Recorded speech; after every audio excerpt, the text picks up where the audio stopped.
Assalamualaikum warahmatullahi wabarakatuh. Jumpa lagi bersama Sordadu Murai Mastering School Sidoarjo.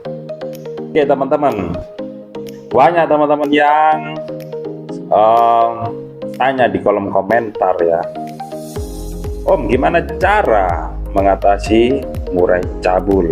Tapi sebelum itu teman-teman wajib subscribe dulu. Biar apa sih? Biar tahu notif dan tips jitu kita dari video-video selanjutnya.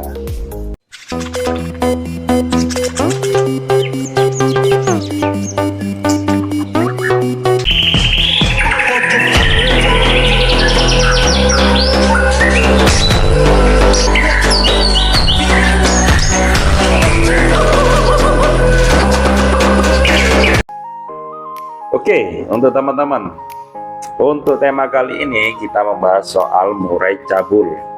Apa aja sih yang menyebabkan murai kita itu bisa cabut bulu?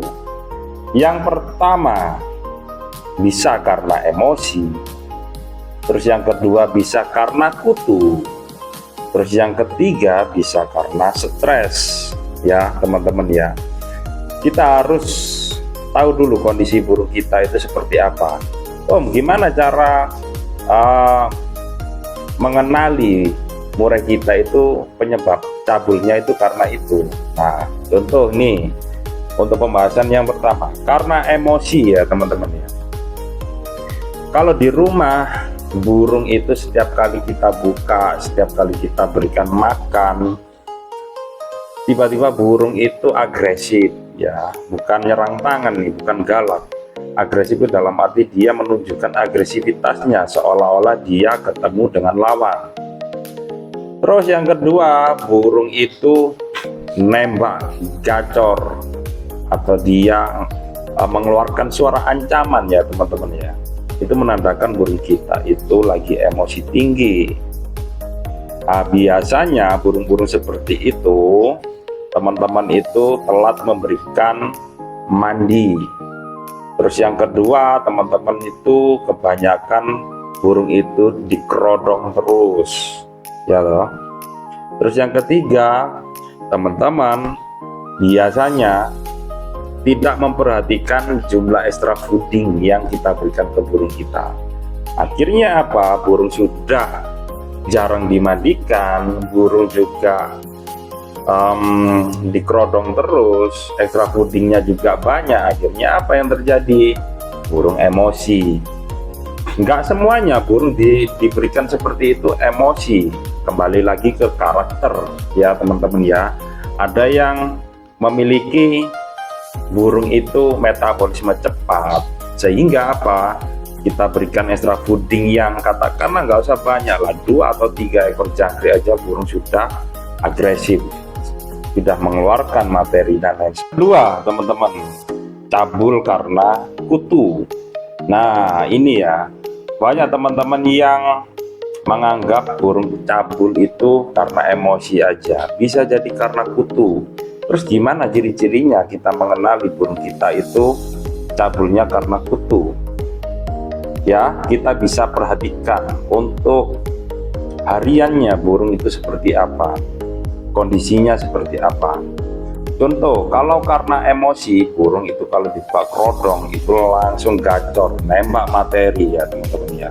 Tapi kalau karena kutu, biasanya itu kebanyakan burung itu suka didis.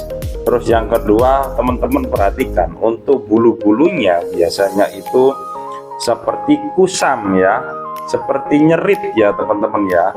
Seperti kayak kita lihat itu di bulu-bulunya atau di bulu-bulu sayap atau cabulnya kalau di sayap itu biasanya bulu itu seperti kayak kelihatan tulang lidi bulunya itu ya. Nah itu bisa karena kutu ya teman-teman ya. Nah penyebabnya apa? Karena bisa jadi kita kurang menjaga kebersihan sangkarnya ya. Terus yang kedua karena burung itu bisa terserang seperti itu karena tempat kita mungkin kurang steril atau kurang bersih ya lingkungan kita ya. Terus yang ketiga bisa jadi karena rodong kita yang kurang bersih.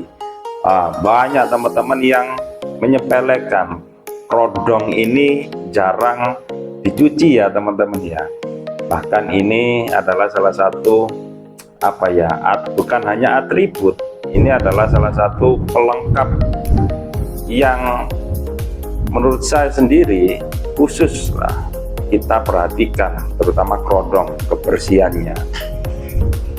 Kalau kita males untuk bersihkan ya kita cuci 1 bulan sekali lah, nggak masalah untuk kebersihan rodong ya, biar tidak terjadi kutu. Terus solusinya gimana Om kalau seperti itu? Kita tetap memberikan mandi teman-teman. Kalau bisa kita berikan mandi dengan sampo, banyak tuh sampo-sampo khusus burung, atau enggak teman-teman bisa mandikan dengan rebusan daun kelor teman-teman. Insya Allah itu sepengalaman kita ya, alhamdulillah efektif. Terus yang ketiga teman-teman, karena stres ya, banyak teman-teman itu yang kurang menyadari ya teman-teman ya, burung itu stres itu nggak gacor aja teman-teman. Ada burung yang merontokkan bulunya seperti kayak mabung, tapi yang dirontokkan itu bulu-bulu besar seperti bulu sayap, bulu ekor, seperti itu bisa. Itu biasanya penyebabnya karena pergantian cuaca juga bisa. Terus penyebab kedua bisa jadi karena gonta-ganti pola rawatan, akhirnya stres secara metabolisme kayak gitu teman-teman. Terus ada juga burung itu cabul karena stres. Karena apa? Mungkin nih di lingkungan rumah kita banyak gangguan. Mungkin yang kita kurang sadari adalah burung ini mungkin ya masih muda, tapi kita tidak sadar bahwasanya di lingkungan kita itu ada burung-burung, atau kita sendiri memiliki burung yang sudah matang atau gajo. Itu kita deketin walaupun di kerodong ya teman-teman ya. Secara mental burung itu akhirnya berakibat stres. Secara psikologisnya itu dia terganggu atau tertekan teman-teman. Akhirnya burung itu stres, akhirnya bisa cabul. Itu sepengalaman kita. Terus solusinya gimana Om? Kalau sudah seperti itu, solusinya kita harus jauhkan ya dari burung-burung atau lingkungan yang kurang mendukung untuk burung-burung yang cabul karena stres. Kita sendirikan kalau bisa seperti itu. Terus untuk pengondisiannya atau pola rawatannya, setiap hari kita bisa kasih pengembunan teman-teman, biar dia rileks di pagi hari, biar kita burung itu dapetin percaya diri lagi ya di waktu pagi hari. Ini secara alamiah burung itu kalau dikeluarkan di pagi hari itu menunjukkan sifat teritori, apalagi kita ngomongin murai batu teman-teman. Nah seperti itu. Terus untuk pemberian mandi, kita bisa berikan mandi seminggu 2 kali sudah cukup. Untuk extra foodingnya kita nggak usah otak-atik, kita biasakan aja. Jadi teman-teman, kesimpulan dari tema hari ini adalah kita harus memperhatikan yang terutama itu adalah kondisi burung kita. Apakah ada perubahan, apakah ada problem atau masalah di burung kita sebelum kasus-kasus seperti murai cabul seperti ini terulang atau melanda di burung kalian, dan sampai gitu ya teman-teman ya. Ini kita sekedar memberikan edukasi atau kita sharing ya tentang tips pola rawatan sesuai dengan pengalaman kita. Jadi teman-teman Semoga membantu apa yang kita berikan, apa yang kita sharing ke teman-teman. Dan kalaupun ada burung teman-teman yang lagi cabul atau sekarang kondisi cabul, bisa diterapkan nih tips jitu kita. Oke teman-teman, untuk yang belum subscribe ya, kita ingetin subscribe mulai sekarang, biar apa? Biar dapat tips jitu dari kita dan dapat notif dari kita. Oke, terima kasih, semoga bermanfaat. Salam dari Seradumur Muslim School Sidoarjo.